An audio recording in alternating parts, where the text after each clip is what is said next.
Hello दोस्तों, welcome to back your YouTube channel goal PhD art channel में आप सभी का बहुत बहुत स्वागत है। तो चलिए आज हम पढ़ेंगे अरिस्टोटल, जिसे हम अरस्तु कहते हैं। ठीक है, तो इनके जन्म के बारे में आप जानते ही हैं कि 384 ईसा पूर्व से 222 ईसा पूर्व इनका जीवन काल रहा है। यूनान के अंतिम व प्रमुख दार्शनिक अरस्तु का जन्म एशिया माइनर के कैलिक्दिस नामक यूनानी बस्ती के स्टैजिया नामक स्थान पर हुआ था। अरस्तु के पिता के पूर्वजों का संबंध यूनान से था, माता एशिया माइनर से संबंधित थी। फलतः उनके द्विमुखी दृष्टिकोण में इन दोनों रक्तों के सम्मिश्रण का प्रभाव स्पष्ट झलकता है। ये सत्य का अन्वेषण करने वाले दार्शनिक तथा भौतिक सत्ता का निरीक्षण करने वाले वैज्ञानिक थे। क्या थे? सत्य का अन्वेषण करने वाले दार्शनिक एवं भौतिक सत्ता का निरीक्षण करने वाले वैज्ञानिक थे। अरस्तु के साहित्य से अरस्तु का चिंतन ही नहीं वरन अरस्तु के समय तक के यूनानी चिंतन के सभी सूत्रों का भी पता चलता है। ये प्रथम विचारक थे। क्या थे? तो ये जो है ना, ये प्रथम विचारक थे। ठीक है, ये प्रथम विचारक थे और इन्होंने, देखिए हम यहाँ पर पहुँचे हैं, भूलिएगा नहीं। इन्होंने भौतिक जगत संबंधित अध्ययनों एवं मानवीय अध्ययनों की सीमाएं निर्धारित करने का प्रयत्न किया और विभिन्न विषयों के अंतर्गत ऐतिहासिक विधि का अनुसरण करते हुए अपने विचार व्यक्त किए। प्लेटो के समय जितने विचार सूत्र एकत्र हुए थे, अरस्तु ने उन सब की व्याख्या की। विभिन्न विचारों का वर्गों में विभाजन किया और वर्गीकृत मतों पर आलोचनात्मक दृष्टि डाली। जहाँ कहीं विचार श्रृंखला टूटी हुई दिखाई दी, उन्होंने वहाँ नई कड़ी जोड़ी, विचारों के मानदंड निश्चित किए और जो उन पर खरे न उतरे उनका खंडन किया। ठीक है, यानी कि जो प्लेटो ने विचार या जो कुछ भी दिया था उसको इन्होंने व्यवस्थित किया। ठीक है, उसका खंडन किया।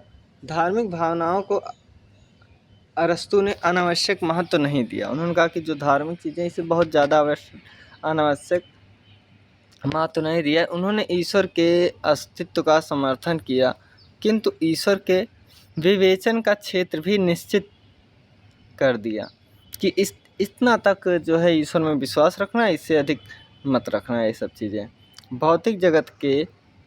भौतिक जगत को समझने हेतु आध्यात्मिक विचारों से काम न लेकर अरस्तु ने घटनाओं के निरीक्षण के आधार पर भौतिक नियमों की कल्पना की। यूनानी दार्शनिक के इतिहासों में थेलीज नामक विचारक को पाश्चात्य संसार के प्रथम वैज्ञानिक का सम्मान दिया गया। वस्तुतः अरस्तु ही प्रथम विचारक थे जिन्होंने अध्ययन की वैज्ञानिक विधियों का विकास किया। अरस्तु के चिंतन में यूनानी दार्शनिक का चरमोत्कर्ष प्राप्त होता है। ऐसा माना जाता है कि अरस्तु ने लगभग 6 ग्रंथों की रचना की। किसने? अरस्तु ने, जिनमें काव्य शास्त्र, अलंकार शास्त्र, राजनीति शास्त्र ही अस्तित्व में है और चीज़ें जो है अस्तित्व में नहीं रही। ठीक है, या उसके प्रमाण नहीं मिलते हैं। फिर इसके बाद अरस्तु को अपनी जन्मगत परिस्थितियों को 2 बातें ऐसी मिली जिनका प्रभाव उनके समूचे जीवन व चिंतन पर पड़ा।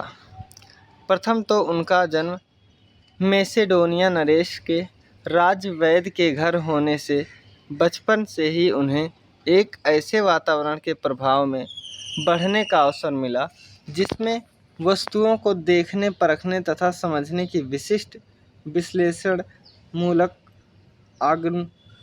आगमनात्मक प्रणाली पर जोर था और इसके अंतर्गत प्रयोगात्मक विधि को भी प्रोत्साहन मिला। अरस्तु की रचनाओं में विज्ञान और वैज्ञानिक पद्धति के प्रति आग्रह के मूल में इसी वातावरण का प्रभाव है। द्वितीय महत्वपूर्ण प्रभाव उनके राजनैतिक चिंतन पर मैसेडोनिया के महत्वाकांक्षी राजघराने का है, किंतु सर्वाधिक प्रभाव प्लेटो का था। प्लेटो इनके गुरु थे ना। हाँ, तो अकादमी में अरस्तु ने अपनी बौद्धिक परिपक्वता प्राप्त जब अरस्तु 17-18 वर्ष की आयु में थे। ठीक है, जब ये अरस्तु 17-18 वर्ष की आयु में प्लेटो का सानिध्य प्राप्त किया, यानी कि प्लेटो के सानिध्य में आ गए थे। ठीक है,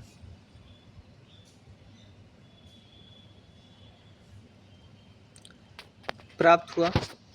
तब प्लेटो को एक धार्मिक नैतिक मान्यताओं की ओर, दूसरी ओर राजनीति उदारवादी दृष्टिकोण की ओर अधिक झुक रहे थे। फलतः उनके योग्य शिष्य अरस्तु ने भी उनके विज्ञानवादी विचारों के स्थान पर उक्त झुकाव का प्रभाव है। वस्तुतः प्लेटो के अतिशय आदर्शवाद को एक यथार्थ विज्ञानवादी दृष्टिकोण से सम्मिलित करने का श्रेय अरस्तु को ही है। भाव, अभाव, ज्ञान, विश्वास, बुद्धि, अनुभव, अनिवार्य, आकस्मिक, वास्तविकता, संभाव्यता, द्रव्य, आकार, नीति, अनीति, मनुष्य, देव जैसे निकट द्वंद्वों को जो प्राचीन यूनान दर्शन में दक्ष मल्लों की तरह एक दूसरे को पछाड़ते हैं। क्या? एक दूसरे को पछाड़ते हैं। अरस्तु ने अपनी सूक्ष्म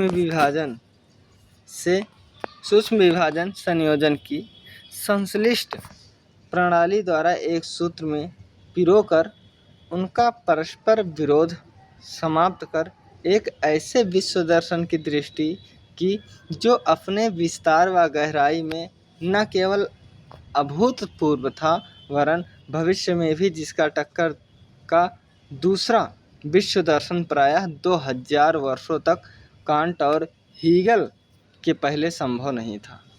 यानी कि 2000 वर्ष बाद प्लेटो और अरस्तु ने जो भी विचार दिए थे उसके 2000 बाद कांट और हीगल थे जो टक्कर दे सकते थे। ठीक है, आगे जो कथन है आगे वो कहते हैं, बर्नार्ड बोशांके का कथन है कि अरस्तु ने यूनानी सौंदर्य शास्त्र को कोई दिशा नहीं दी।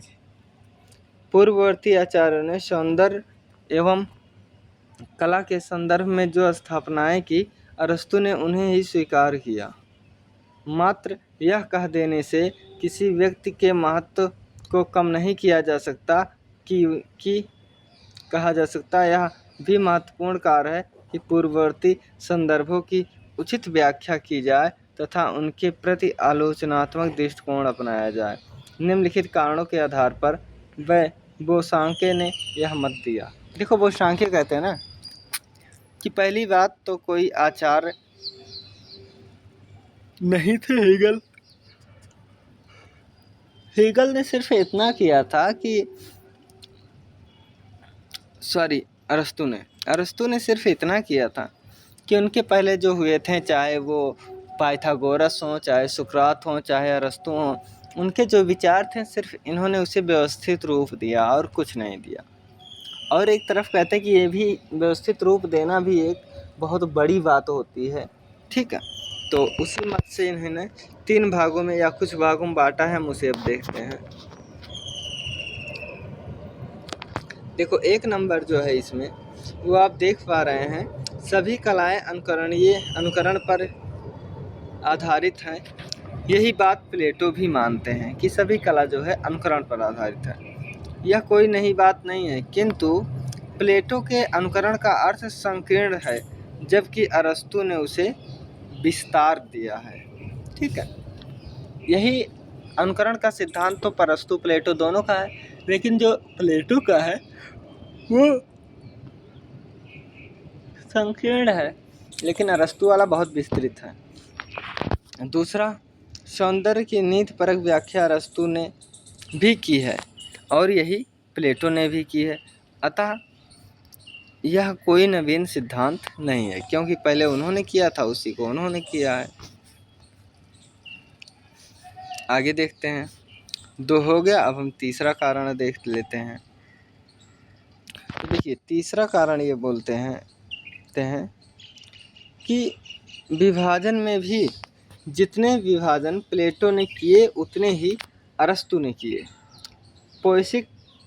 पोएटिक्स नामक अपनी पुस्तक में अरस्तु कलाओं के अंतर्गत संगीत, महाकाव्य, त्रासदी, सुखंत संगीत आदि को गिनते हैं।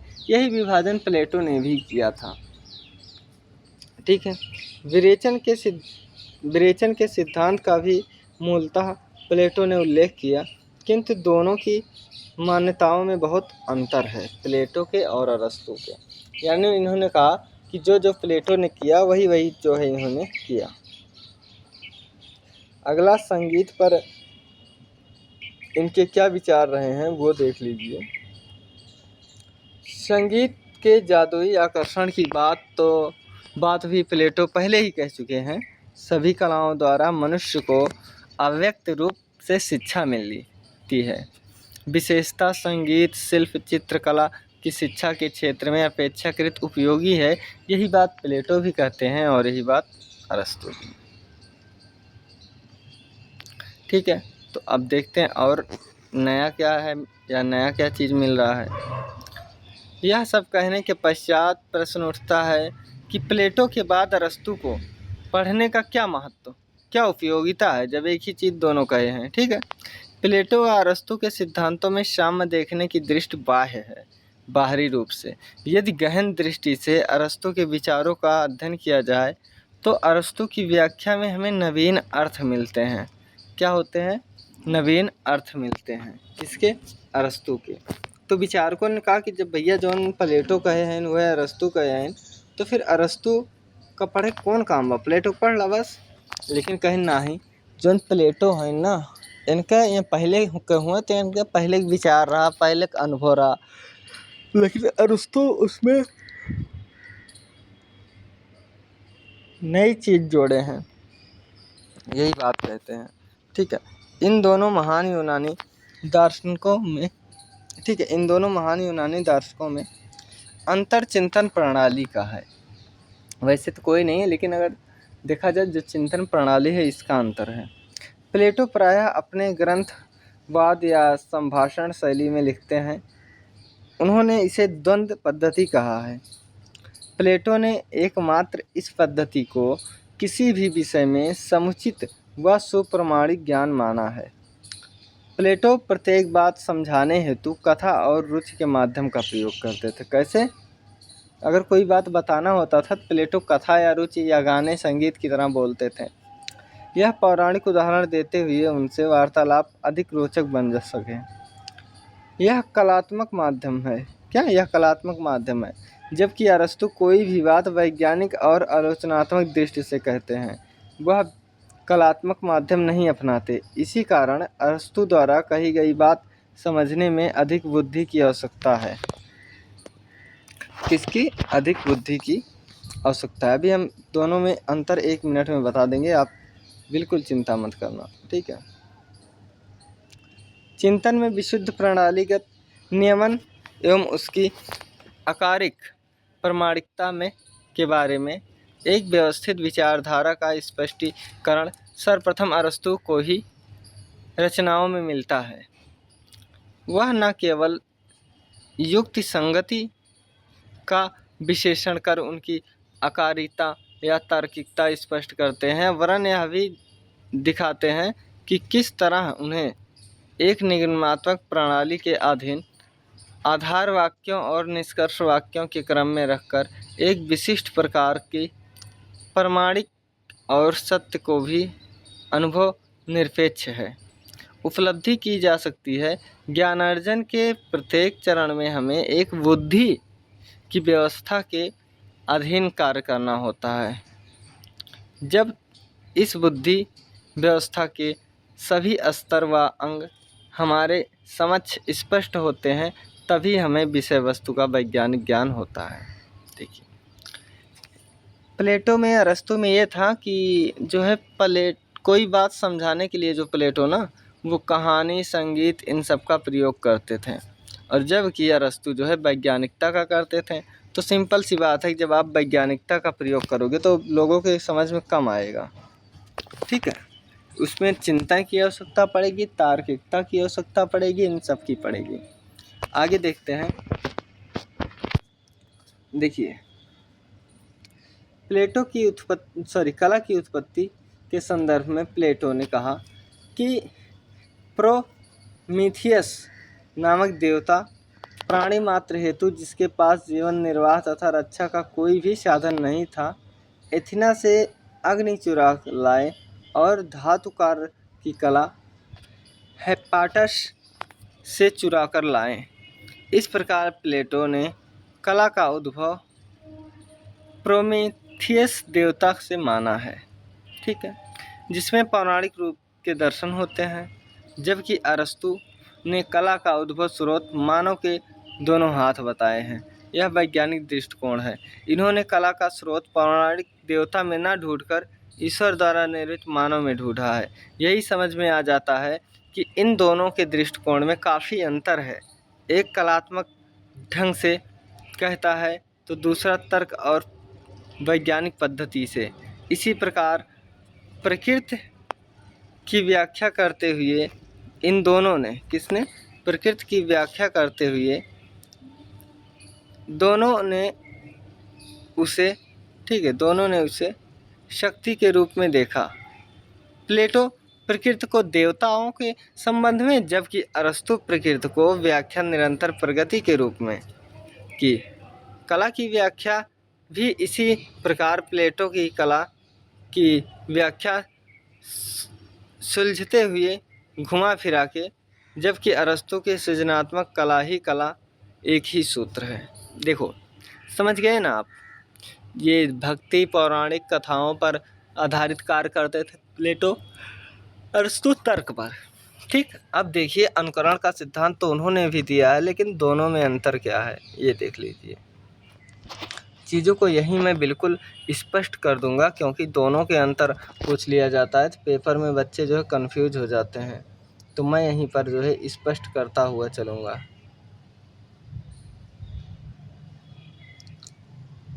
ठीक है, तो देखिए, पहला देख लिए, जब अनुकरण के सिद्धांत में किसी तरह जब देवी देवता और प्रकृति की बात आएगी तो समझ लेना कि वो प्लेटो ने दिया है, और जब ज्ञान तर्क विचार की बात आएगी तो समझ लेना कि अरस्तु ने दिया है। बस यही काम खत्म। ठीक है, आगे देखो, अरस्तु द्वारा विवेचित अनुकरण के सिद्धांत की आलोचना की गई है। यहाँ प्लेटो की बात को फिर कहा गया है, किंतु अरस्तु ने अनुकरण का भिन्न अर्थ लिया।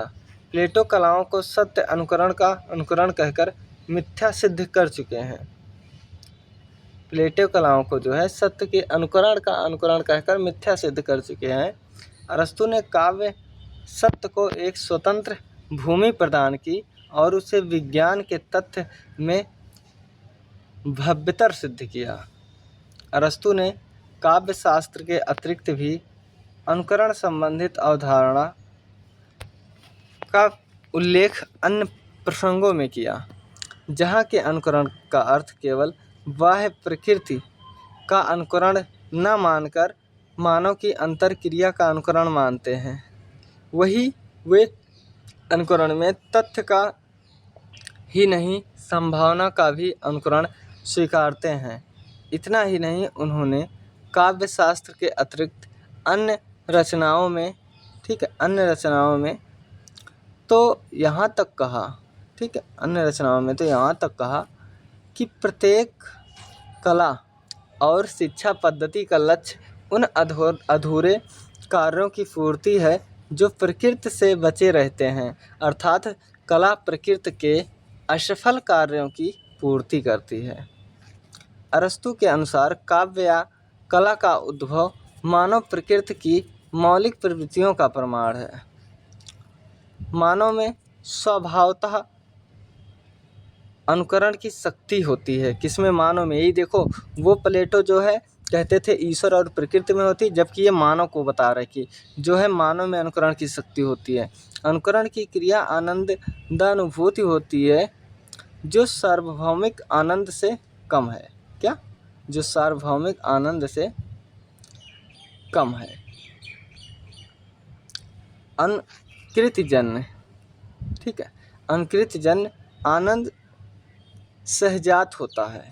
हमें घृणित वस्तुओं को यथार्थ जगत में देखकर वितृष्णा का अनुभव करते हैं, जबकि अनुकृति क्रिया से हमें चित्र रूप में वस्तुतः या प्रस्तुत करने पर वे घृणित वस्तुएं ही आनंदप्रद होती हैं। इस आनंद का एक कारण पहचान भी चित्र देखकर हमें जो आनंद मिलता है वह कारण वस्तु व चित्र की, ठीक है, आगे देखते हैं। वह कारण वस्तु या चित्र की समानता है। क्या है? वह वस्तु या चित्र की समानता है। हाँ, थोड़ा और नीचे कर ले ताकि अच्छे से दिखे। थोड़ा बड़ा भी कर सकते हैं ना। हाँ,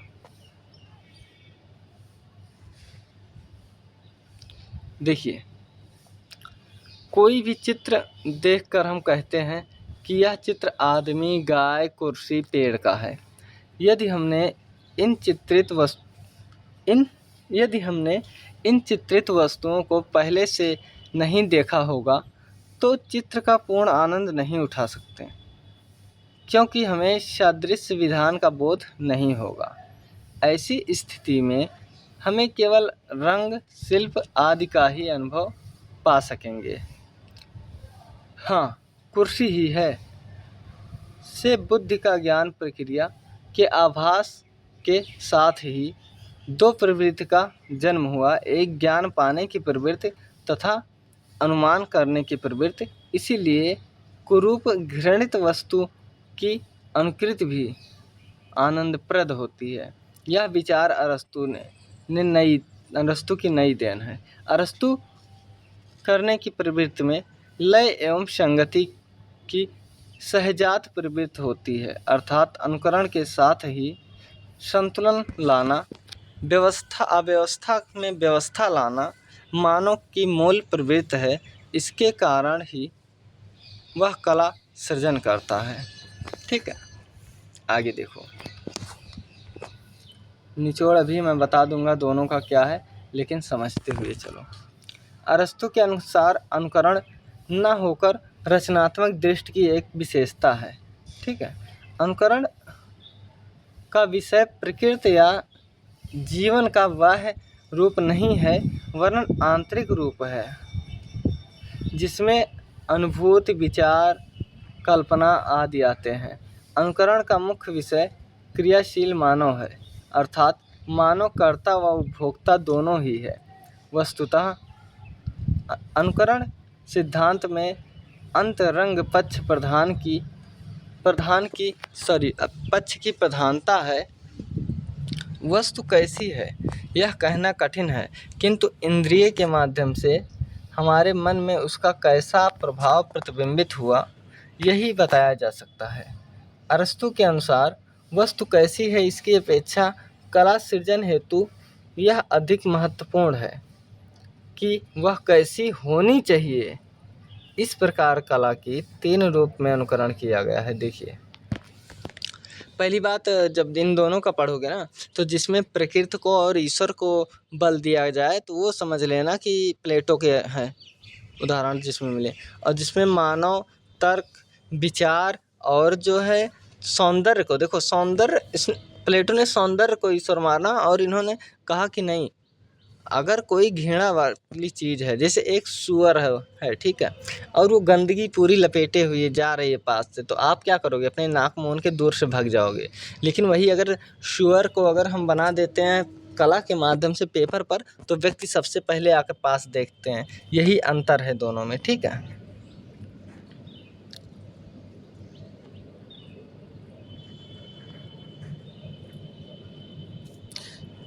ठीक है, आगे देखते हैं।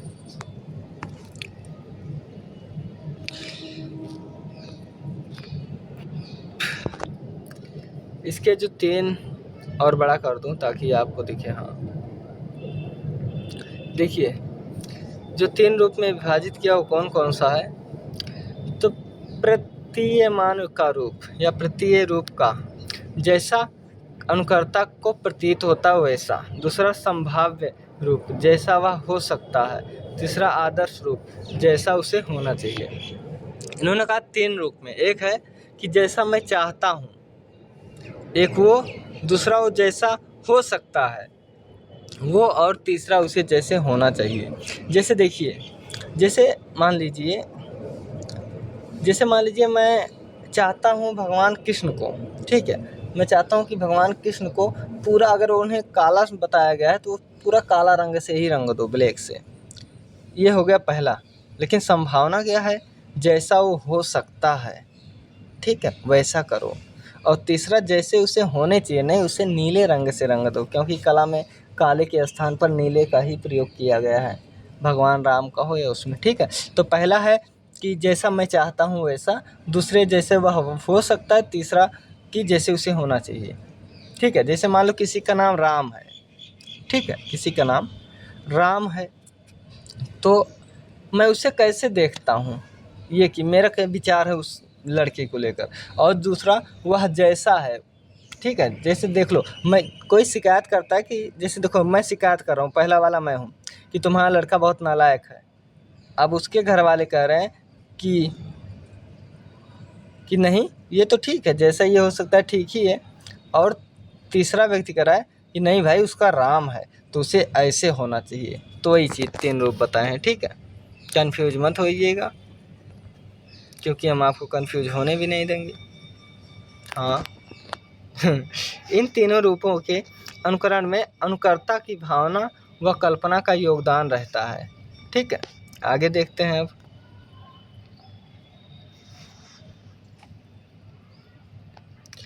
अरस्तु का अनुकरण भावनात्मक, कल्पनात्मक पुनः सृजन का पर्याय है। इस प्रकार कला जीवन के प्रतिलिपि मात्र नहीं तथा यथार्थ की अनुकृति भी नहीं, अपितु उसमें अविश्वसनीय, असंभव एवं काल्पनिक वस्तुओं को भी अपने आंचल में सन्निविष्ट करने की क्षमता है।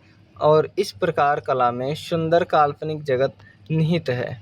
इन्होंने कला में कल्पना को सर्वाधिक महत्व दिया।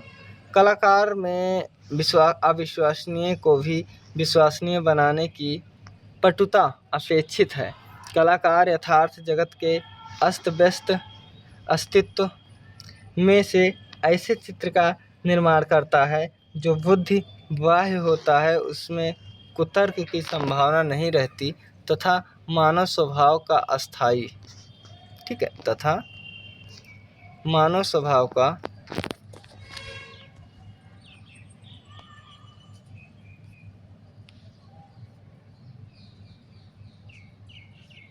अस्थायी संभावनाएं,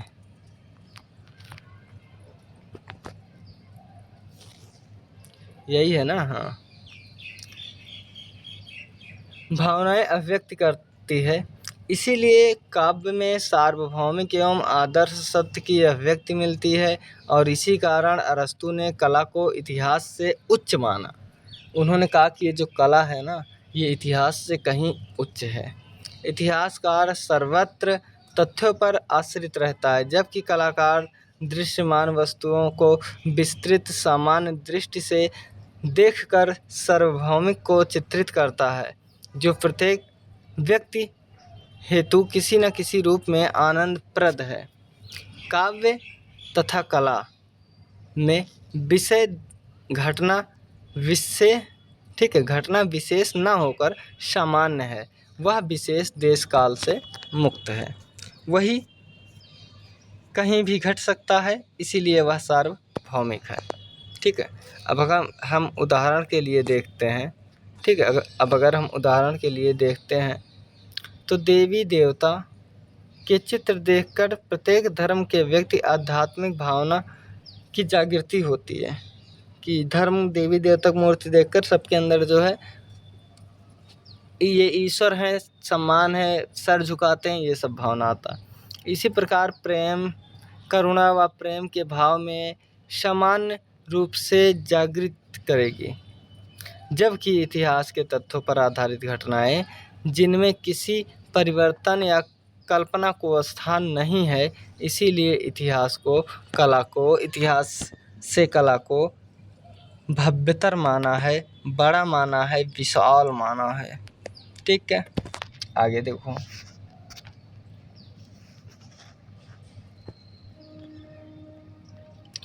अरस्तु ने अनुकरण का सिद्धांत के आधार पर ही कलाओं का वर्गीकरण किया। यह वर्गीकरण प्लेटो के वर्गीकरण से भिन्न है। प्लेटो ने कलाओं के दो भेद किए हैं, पहला उपयोगी कला, दूसरा अनुकरणात्मक कला। ठीक है, उन्होंने उपयोगी कला को अपेक्षाकृत श्रेष्ठ माना है, किंतु अरस्तु ने इस क्रम को बदलकर कहा कि अनुकरणात्मक कलाएं अधिक श्रेष्ठ है एवं उपयोगी कला उसके बाद आती है। उपयोगी कला प्रकृति का अनुकरण तो करती है, किंतु बाह्य प्रकृति के रचनात्मक सिद्धांतों का अनुकरण नहीं कर पाती। दोनों प्रकार की कलाओं में अंतर समझाने के लिए अरस्तु एक उदाहरण दिया कि एक चित्र या अभिनय में कार्यरत मनुष्य का चित्रण होता है, यह दो प्रकार से हो सकता है। कितने प्रकार से? इन्होंने कहा कि यह दो प्रकार से हो सकता है, जिसमें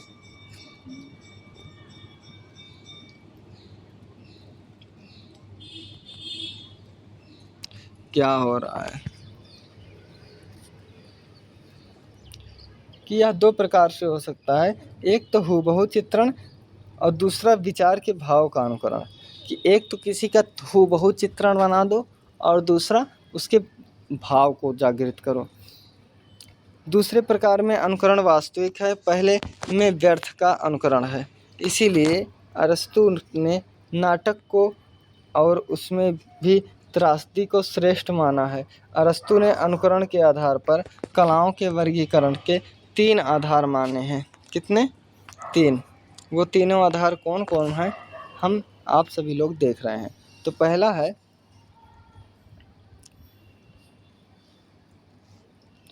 ठीक है, क्या है?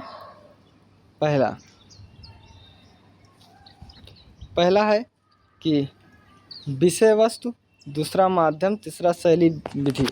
पहला कि हम किस विषय वस्तु, जैसे देखो हमें पेंटिंग बनाना है तो हम पहले कोई विषय चुनेंगे कि हम भिखारी का बनाएंगे कि देवी देवता का। फिर उसके बाद माध्यम चुनेंगे कि हमें तैल रंग में काम करना है कि वाटर कलर में करना है कि पेस्टल में करना है कि फ्रेस्को सिक्कों में करना है। ठीक है, और तीसरा शैली या विधि का हम प्रयोग करेंगे कि हम इसे किस शैली में बनाएंगे। ठीक है, पहाड़ी शैली में बनाएंगे, राजस्थानी शैली में बनाएंगे कि मुग़ल शैली में बनाएंगे कि जो है वास शैली में बनाएंगे, किस शैली में बनाएंगे। ठीक है, तो पहला विषय वस्तु के बारे में इन्होंने कहा है कि विषय वस्तु के आधार पर कला के 2 भेद हैं, एक उपयोगी कला, दूसरा ललित कला। ठीक है, अरस्तु का कहना था जबकि अनुकरण केवल बाह्य वस्तु का है और साथ ही जीवन में उपयोगी भी होता है, तो वह शिल्प कला होती है। शिल्प कला में बढ़ई, वास्तुकला आदि में आ जाते हैं। इसमें मनोभाव अथवा आंतरिक अनुभूतियों का अनुसरण नहीं हो पाता। दूसरा ललित कला में आंतरिक, ठीक है, आंतरिक भाव का अनुकरण होता है।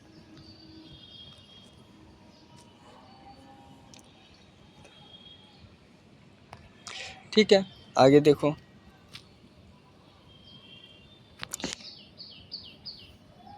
आगे इसी चीज़ को कहते हैं कि कोई भी चित्र देखकर हम कहते हैं कि यह चित्र आदमी का, गाय, कुर्सी या पेड़ का है।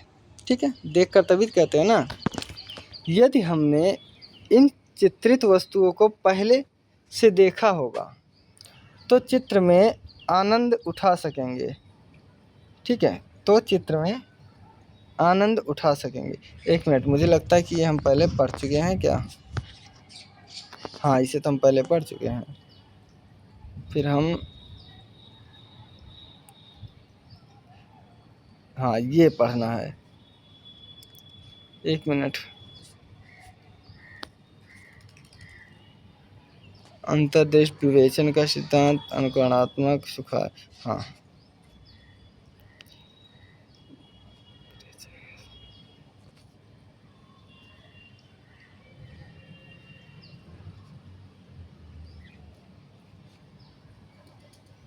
विषय वस्तु के बाद हाँ यहाँ हम पहुँचे हैं।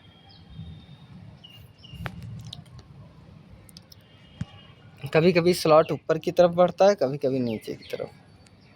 देखिए, जैसे चित्रकला, काव्य, संगीत, नाट्यकला आदि। अरस्तु ने सर्वोत्तम नाट्य, ठीक है, सर्वोत्तम नाट्य कला में भी त्रासदी माना है, क्योंकि उसमें अभिनेता वास्तविक पात्र के हाव भाव अधिक अच्छी तरह व्यक्त करता है तथा प्रेक्षक भी उसे सरलता से ग्रहण कर लेता है। अरस्तु का कहना है कि अनुकरण जितना सूक्ष्म होगा, कला उतनी उत्कृष्ट होगी। मतलब अगर तुम किसी की एक्टिंग कर रहे हो तो उसकी सूक्ष्म बारीकियों को जितना पकड़ के करोगे वो उतना ही अच्छा आएगा। ठीक है, तो ये हम विषय वस्तु पढ़ लिए। अब हम माध्यम पढ़ते हैं कि माध्यम के बारे में क्या कहा है इन्होंने।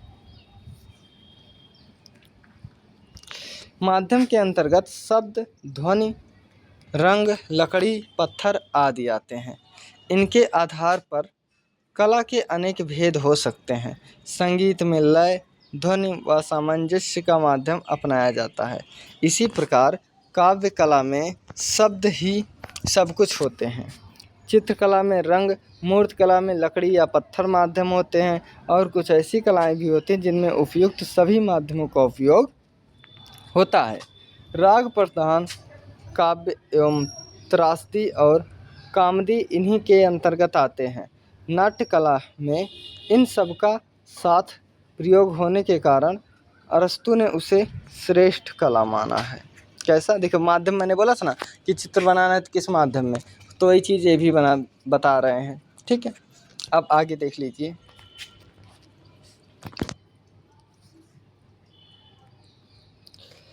यदि माध्यम विषय वस्तु के आधार पर वर्गीकृत न हो सके तो अनुकरण शैली या विधि के आधार पर वर्गीकृत होता है। अरस्तु के अनुकरण के सिद्धांत के माध्यम से कला सृजन की विषय वस्तु,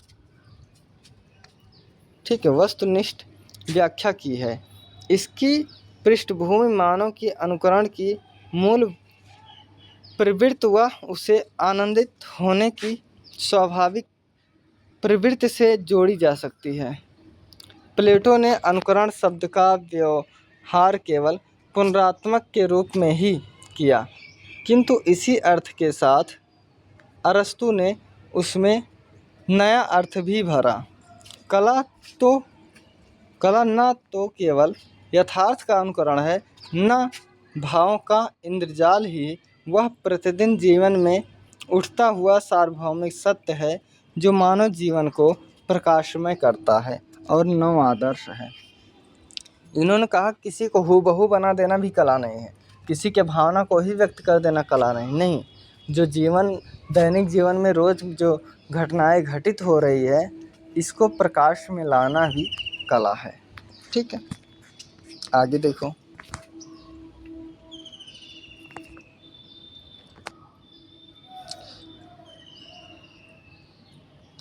देखिए, इस प्रकार अरस्तु ने, ठीक है, इस प्रकार अरस्तु ने कला को श्रेष्ठ माना है।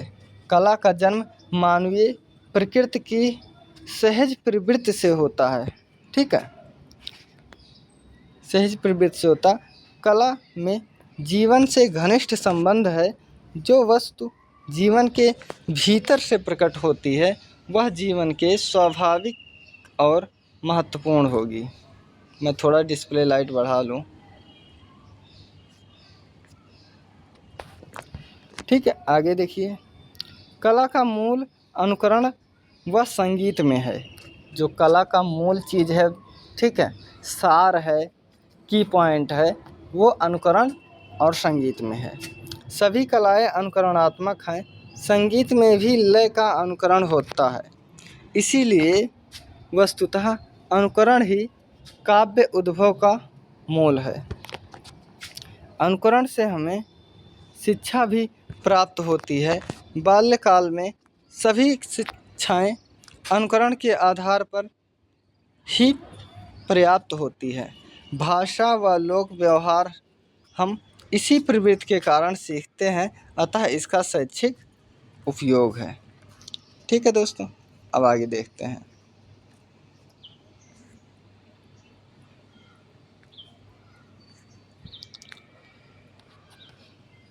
देखिए, और थोड़ा बड़ा कर लो। हाँ,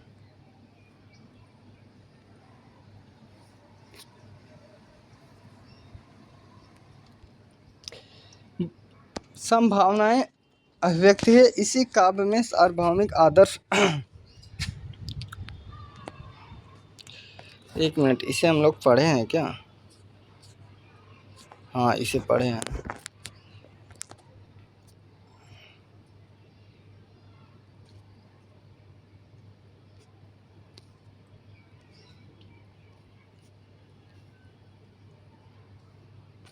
अच्छा, यानी कि ऊपर नीचे से ऊपर की तरफ इसमें जो है बढ़ाना पड़ेगा।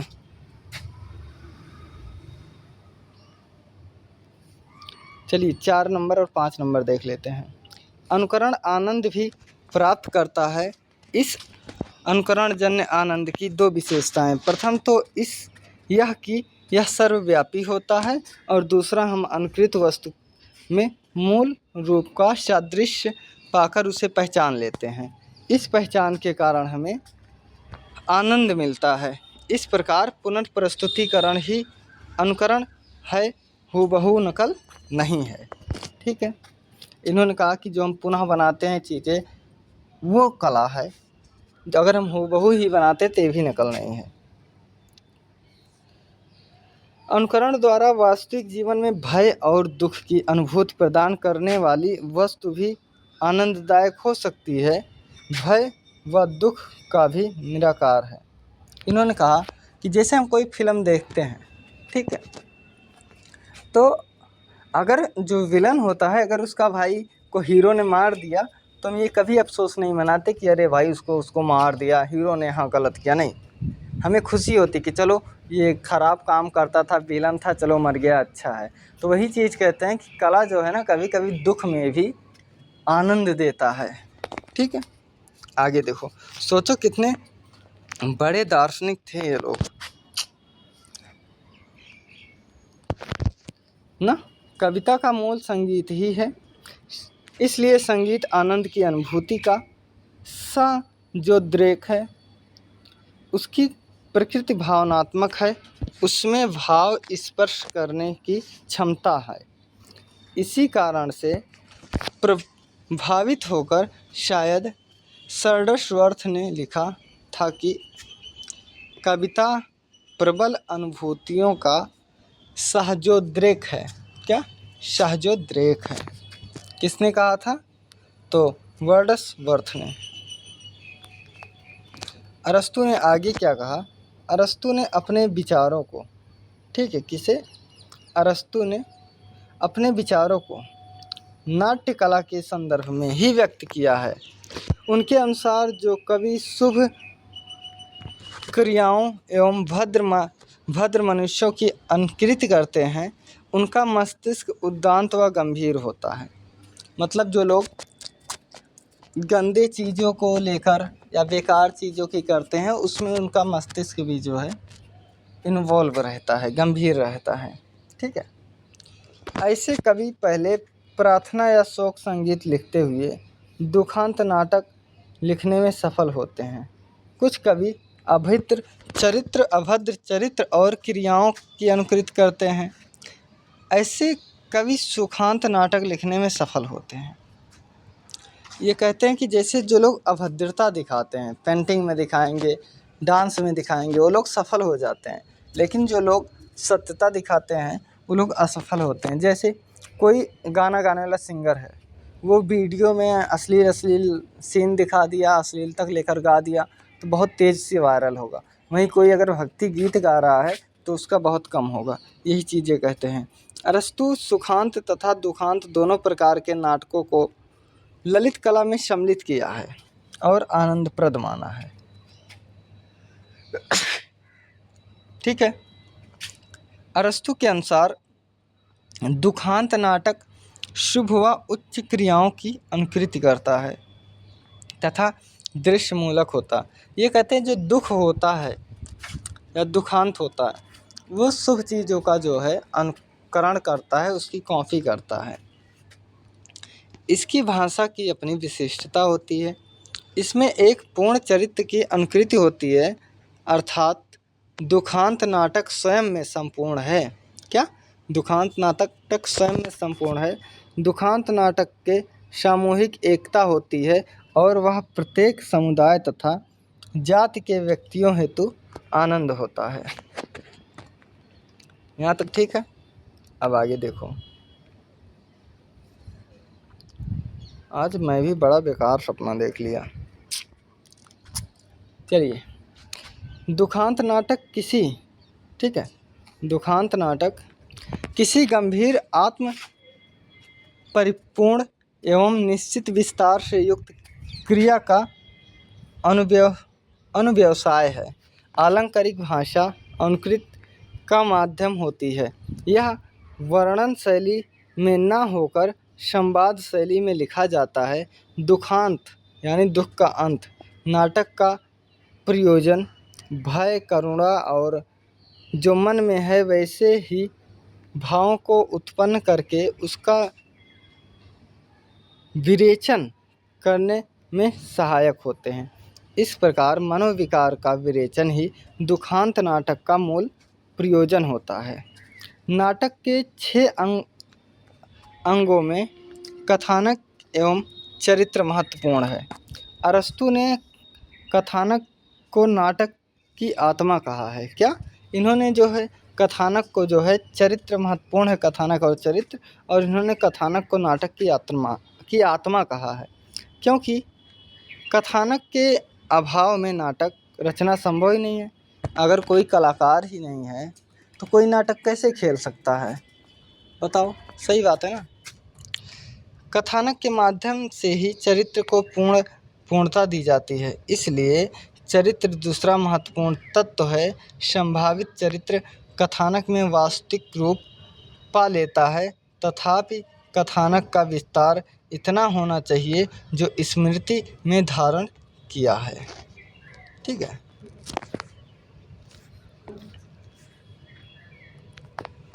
जो स्मृति में धारण किया जा सके। सौंदर्य की उत्पत्ति एक निश्चित विस्तार की व्यवस्था के कारण ही होती है।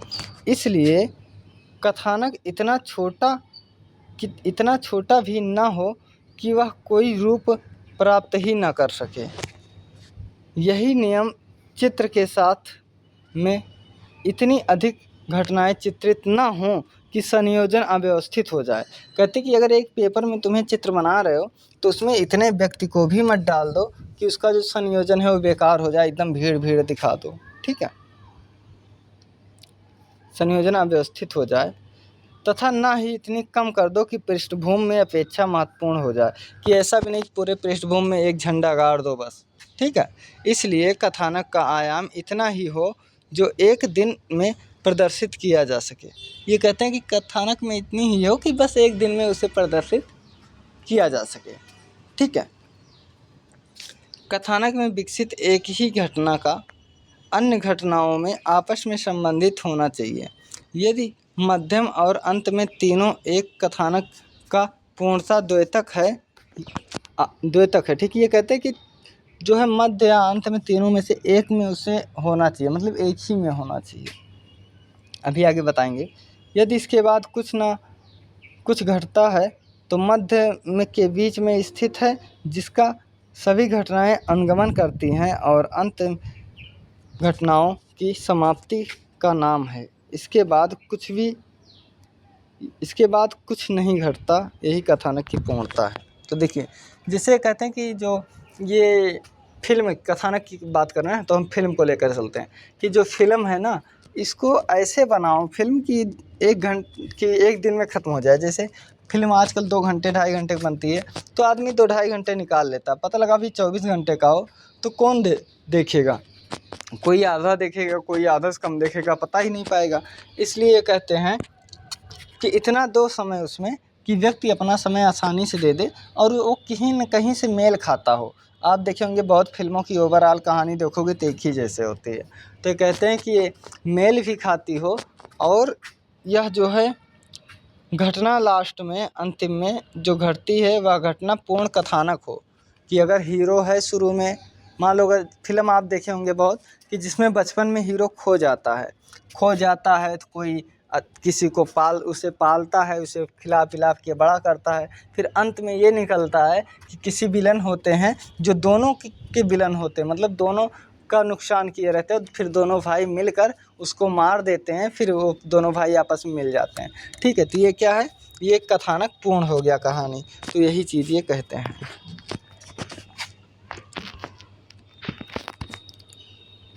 आगे देखो, अरस्तु के अनुसार दूसरा तत्व चरित्र अपने रूप में वास्तविक होना चाहिए, जो जीवित लगे। नायक कोई प्रसिद्ध या भद्र उद्देश्य वाला व्यक्ति होना चाहिए, या तो कोई प्रसिद्ध हो या तो भद्र हो। ठीक है, ऐसे व्यक्ति को उत्थान से पतन की ओर जाते हुए प्रस्तुत करने में ही दुखांत नाटक को संपूर्ण सफलता मिलती है। जैसे देखो, ये कहते हैं कि या तो नायक जो हो या तो बहुत अच्छा काम करने वाला हो और या तो बहुत बुरा काम करने वाला। तो आप फिल्म में देखते हैं दो होते हैं, एक हीरो होता है जो बहुत अच्छा काम करता है और एक विलन होता है जो बहुत बुरा काम करता है। ठीक है, और ऐसे फिल्म का जब अंत होता है तो बहुत सुखांत होता है। अरे दुखांत होता है, दुखांत मतलब दुख का अंत। इसमें जो समस्या दिखाई रहती है उस समस्या को ख़त्म करके लास्ट में बहुत सुखी मिलता है, यही कहा जाता है। भद्र और सत्य पात्र को उन्नति से अवनति एवं सुख से विपत्ति में पाकर हमारे मन में करुणा भय की भावना होती है। ठीक है, जैसे आप फिल्म में देखते हो कोई हीरो है, वो जब दुख में होता है तो हम भी दुखी होते हैं, वो अगर भयभीत होता है तो हम भी भयभीत होते हैं। तो वही चीज़ कहते हैं कि जो विपत्ति में पाकर जो है हमारे मन में करुणा भय की भावना उत्पन्न होती है। भद्र या सत्यपात्र अर्थ यह नहीं है कि उसका चरित्र निर्दोष है। निर्दोष व्यक्ति का पतन तो दिखाना ही नहीं चाहिए।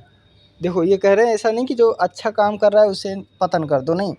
ये कहते हैं जो लोग निर्दोष हैं, जो लोग सही काम करते हैं, कभी फिल्म में उनको गलत नहीं दिखाना चाहिए, उनको सही दिखाना चाहिए। इससे हमारी नैतिक भावना को आघात पहुंचेगा और दूसरी अत्यंत पतित मानव दिखने की करुणा और भय उत्पन्न होगा।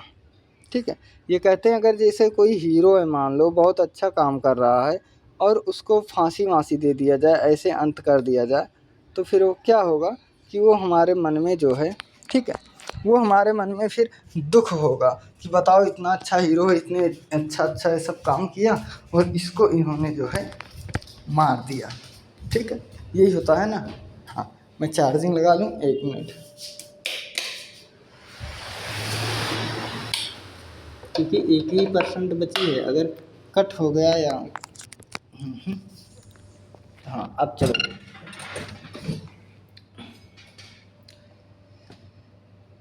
इसीलिए नाटक अत्यंत सच्चरित्र एवं न्यायपरक हो। उसके पतन के कारण पाप न दिखाकर किसी खास कमजोरी की ओर इंगित करना चाहिए कि मार खा जाता है। प्लेटो ने महाकाव्य और त्रासदी को इस आधार पर कुंठित ठहराया है कि मानव चरित्र एवं संवेगों पर उनका दूषित प्रभाव पड़ता है, किंतु अरस्तू ने यह प्रतिपादित किया कि महाकाव्य तथा त्रासदी से जनित संवेग लाभदायक प्रभाव उत्पन्न कर सके तथा वे स्वस्थ स्प्रद रेचन का मार्ग प्रशस्त कर सकते हैं, जिससे विभ्रांति की भावना जागृत होती है। अरस्तू के अनुसार काव्य का व्यापार करना भय संवेगों का विरेचन संपादित करता है। ठीक है, आगे देखते हैं। ये है विरेचन का सिद्धांत, बहुत अच्छा सिद्धांत है, देखिएगा।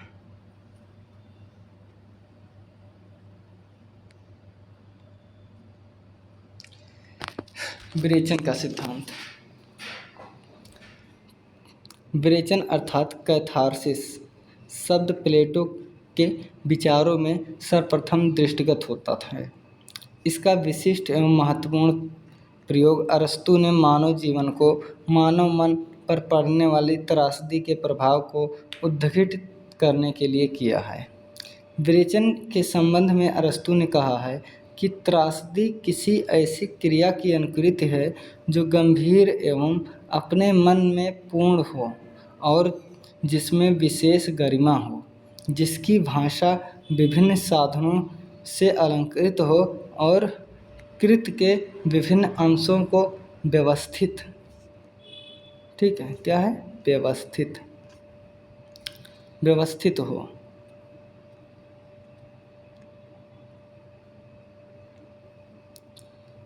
वह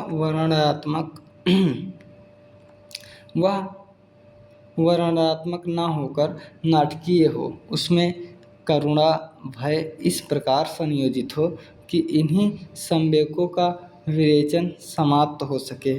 करुणा एवं भय के इस विरेचन सिद्धांत की अनेक व्याख्याएं की गई, किंतु इसका अर्थ प्रायः संवेगों के शुद्धिकरण से उत्पन्न नैतिक प्रभाव ही लिया गया। विरेचन का अर्थ है, ठीक है, विरेचन का अर्थ है रेचन औषधि द्वारा उदर रोगों की शुद्धि सहित के अर्थ में, यानी कि मन के दूषित भाव को शोधन। देखिए, ये कहते हैं कि पेट ऐसे लेते हैं कि जो दवा है, जैसे जिस प्रकार पेट की दवा हमारे पेट में जो भी गंदगी होती है वो निकाल देती है और ठीक कर देती है, उसी तरह विरेचन जो है वो हमारे मन की जो गंदगी होती है, भाव होती है दूषित, उसको दूर करते हैं।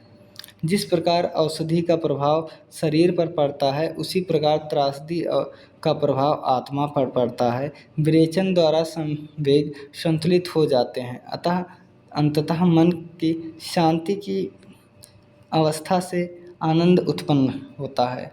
कवि और सहृदय दोनों के लिए काव्य रचनात्मक होता है। काव्य रचना या चित्र रचना से कवि या कलाकार काव्य के चित्र के अनुशीलन के हृदय मानसिक, ठीक है, क्या हृदय मानसिक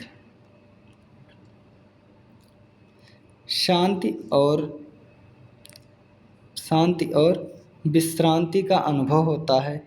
अरस्तु स्वयं अच्छे वैद्य थे, जिस कारण इस शब्द का प्रयोग उन्होंने अर्थशास्त्र में भी कर लिया, क्योंकि रेचन औषधि के गुणों तथा उसके उपयोग से उनको प्रत्यक्ष ज्ञान था।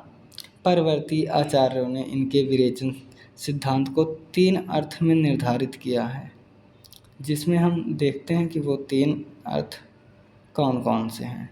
ठीक है, तो देखिए, पहला है, यूनान में नाटकों का प्रारंभ धार्मिक उत्सव से हुआ था।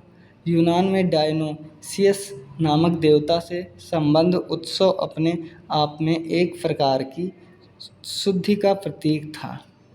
इस उत्सव द्वारा विगत वर्ष कलुष, विष, पाप तथा मृत्यु के दुख संवर्गों से शुद्धि की प्राप्ति होती थी।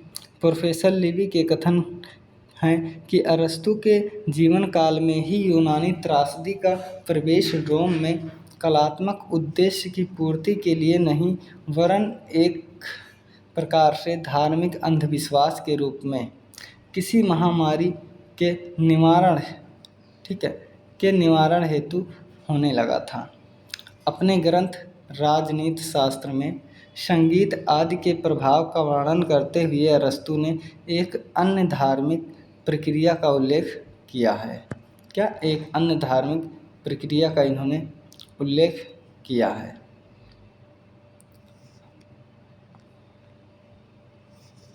हाल की स्थिति हाल की स्थिति में उत्पन्न आवेश के शमन हेतु यूनान में उद्दाम संगीत का उपयोग होता था। बाह्य विकारों के द्वारा आंतरिक विकारों की शांति का यह उपाय उस समय धार्मिक संस्थाओं में बहुत प्रचलित था। इस प्रकार विरेचन का अर्थ हुआ कि बाह्य उत्तेजना व अंत में उसके शमन द्वारा आत्मिक शांति व शुद्धि था। ये था पहला। अब इनका जो दूसरा क्या है, नीतिपरक अर्थ, कि इसका नीतिपरक अर्थ क्या है। तो जर्मन विद्वान बर्नेज ने विरेचन का नीतिपरक अर्थ प्रस्तुत किया। मानव मन में अनेक विकारों से आक्रांत रहता है, जिनसे करुणा व भय दोनों मनोवेग प्रमुख तथा सुखद हैं। त्रासदी समस्त मानव के मन में विद्यमान करुणा व भय के संवेगों को उत्तेजित करती है और उत्तेजना की इस प्रक्रिया द्वारा आनंददायक विश्रांति प्राप्त करती है। कुछ आवेगों पर होम्योपैथिक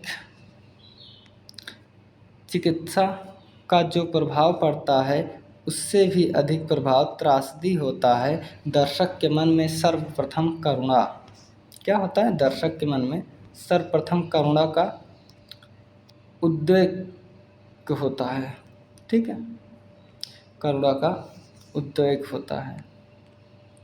यह करुणा ऐसे पात्र के प्रति उत्पन्न होती है जो पूर्ण रूपेण उत्कृष्ट नहीं, किंतु अपनी सहज शक्ति से अधिक कष्ट सहन करने के लिए विवश हो जाता है।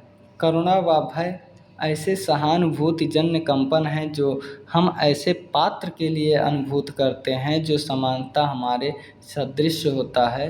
दर्शक दुख के दृश्यों को देखकर अपनी स्थितियों से ऊपर उठ जाता है। वह त्रासदी के नायक से विभिन्न हो जाता है। नायक के माध्यम से वह समस्त मानव जाति के साथ अभिन्नता स्थापित कर लेता है। इस प्रकार अहम भाव का नाश हो जाता है, तो दुख का भी स्वतः ही शमन हो जाता है और आनंदानुभूति होती है। इसके विपरीत प्लेटो की मान्यता थी।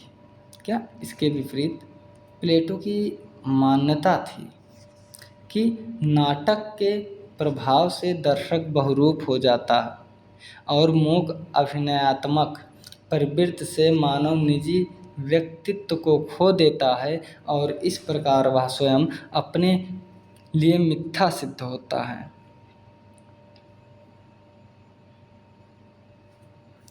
ठीक है, जबकि अरस्तु का विचार था कि दर्शक अपने निजी व्यक्तित्व को खो बैठता है, किंतु वह सहानुभूति की शक्ति से उत्पन्न होता है और वह अपनी तुच्छ पीड़ाओं को विस्मृत कर देता है। वह अपनी वैयक्तिक सीमा का परित्याग करके समस्त जाति से तादात्म्य स्थापित कर लेता है। इस प्रकार विरेचन, ठीक है, इस प्रकार विरेचन का अर्थ अंतःवृत्तियों का सामंजस्य अर्थात मनोविकारों से उत्तेजन के उपरांत उद्वेग के शमन तथा उससे प्राप्त मानसिक विशदता होती है। अब तीसरा देखते हैं, जिसका है कलापरक। अब इसमें कलापरक में क्या क्या है, हम इसे भी देखें थोड़ा सा। विरेचन सिद्धांत की व्याख्या कलापरक अर्थ में के संकेत गेटे तथा अंग्रेजी स्वच्छंदतावादी कवि आलोचकों ने की है या उनसे मिलते हैं। अरस्तू के प्रसिद्ध व्याख्याकार प्रोफेसर इस बुचर ने इस अर्थ का अत्यंत आग्रहपूर्वक प्रकाशन किया। विरेचन शब्द मात्र मनोवैज्ञानिक विज्ञान या निदान शास्त्र के एक तथ्य विशेष का वाचक न होकर कला एक सिद्धांत का अभिव्यंजक है। त्रासदी का कर्म केवल करुणा से भय का निर्माण करना ही नहीं है, वरन हृदय को सुनिश्चित कलात्मक परितोष प्रदान करना भी है। ठीक है, अगर हम उदाहरण देख लेते हैं, ठीक है, अगर हम उदाहरण की बात करते हैं तो उदाहरण के लिए मेसोथ्रेस द्वीप से मिली विजयश्री की प्रतिमा अपने परिधान के सुंदर संयोजन, उत्कृष्ट मुद्रा, पंखों द्वारा स्वतंत्र उड़ान की अभिव्यंजना के कारण दर्शक को सौंदर्य अनुभूति द्वारा आनंद प्रदान करती है। दर्शक उससे तादात्म्य स्थापित करके स्वयं भी स्वतंत्र उड़ान भरने की कल्पना करता है। इसी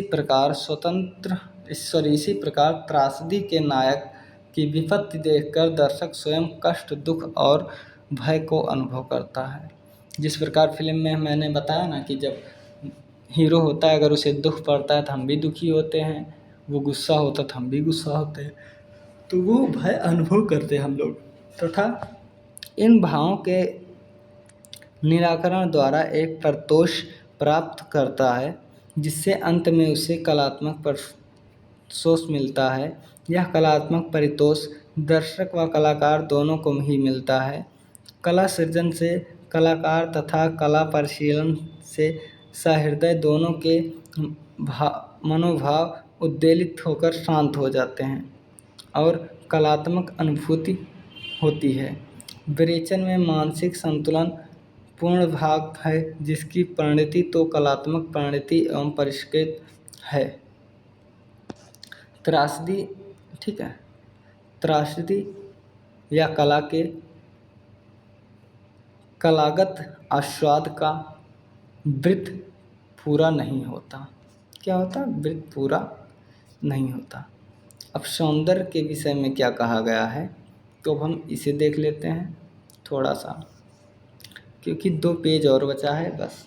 तो देखिए, अरस्तू के अनुसार सौंदर्य आकांक्षा, वासना और उपयोगिता से ऊपर की वस्तु और ऊपर है। सुंदर वस्तु में क्रम, सामंजस्य, समानता तथा निश्चितता विद्यमान होती है।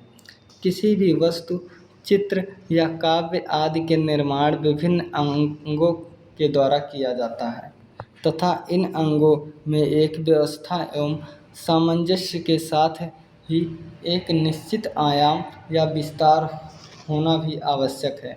इसलिए सौंदर्य उचित आयाम और व्यवस्था से ही उत्पन्न होता है, अर्थात निर्मित विषय वस्तु इतनी छोटी ना हो कि वह दृष्टि में दिखाई न पड़े और दूसरी ओर इतनी बड़ी भी ना हो कि दृष्टि सीमा में समा ना सके। ठीक है, इन्होंने कहते हैं अगर कोई चित्र बना रहे हो तो इतना छोटा भी मत बनाओ कि तुम्हें दिखाई ना दे, और इतना भी बड़ा मत बना दो कि उसका आधार ही न पता चले। ठीक है, जिस प्रकार लघुतम जीवन सुंदर नहीं लगता, उसी प्रकार बृहत्तम जीव भी सुंदर नहीं लगता, क्योंकि दोनों के रूप स्पष्ट नहीं हो पाता। इसकी संपूर्णता, ठीक है, इसकी संपूर्णता कला दृष्टि में नहीं आ पाती।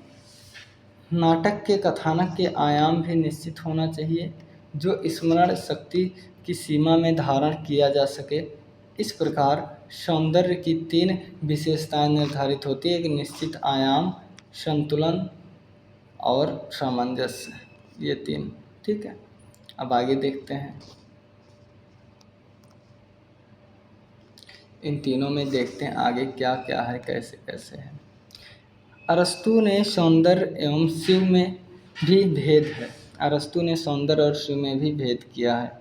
शिवत्व का अनुभव गत की अवस्था में होता है, जबकि सौंदर्य जड़ पदार्थों में भी विद्यमान होता है। अरस्तु ने सौंदर्य को शिव से भिन्न मानते हुए भी दोनों की तद्रूपता को स्वीकार किया। उनकी परिभाषा है कि सौंदर्य वह शिव है जो आनंदप्रद है, क्योंकि वह शिव है। देखो, ये कहते हैं सौंदर्य वह शिव है जो आनंदप्रद है, क्योंकि वह शिव है इसलिए आनंदप्रद है। ठीक है, इसलिए अरस्तु ने भी संगीत को प्रत्येक कला से अधिक रूपाकार और व्यंजक माना है, क्योंकि हमारी क्रियाएं गत्यात्मक होती हैं और संगीत मूलतः गति पर आश्रित होता है। दोनों में सादृश्य होने के कारण ही मात्र ध्वनि में रागनियाँ भी हमारी आत्मा को प्रभावित करती हैं। इसकी सहज एवं प्रकृत गति में हमें आनंद देती है और इसका संयम तथा सामंजस्य ही हमें प्रभावित करता है। ठीक है, बस ख़त्म होने वाला है, थोड़ा सा और है ये, बस इतना सा।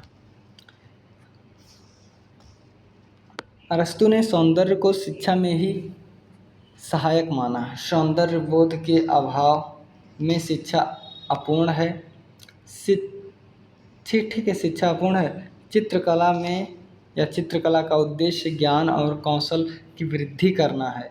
इससे छात्र वस्तु के सौंदर्य का कुशल निरीक्षक बनता है। इसके अनुसार कला हमारा अहित नहीं करती, वरन हमारे शुद्ध मनोभाव का विवेचन करती है और दूसरी प्रकृति को पूर्ण करती है।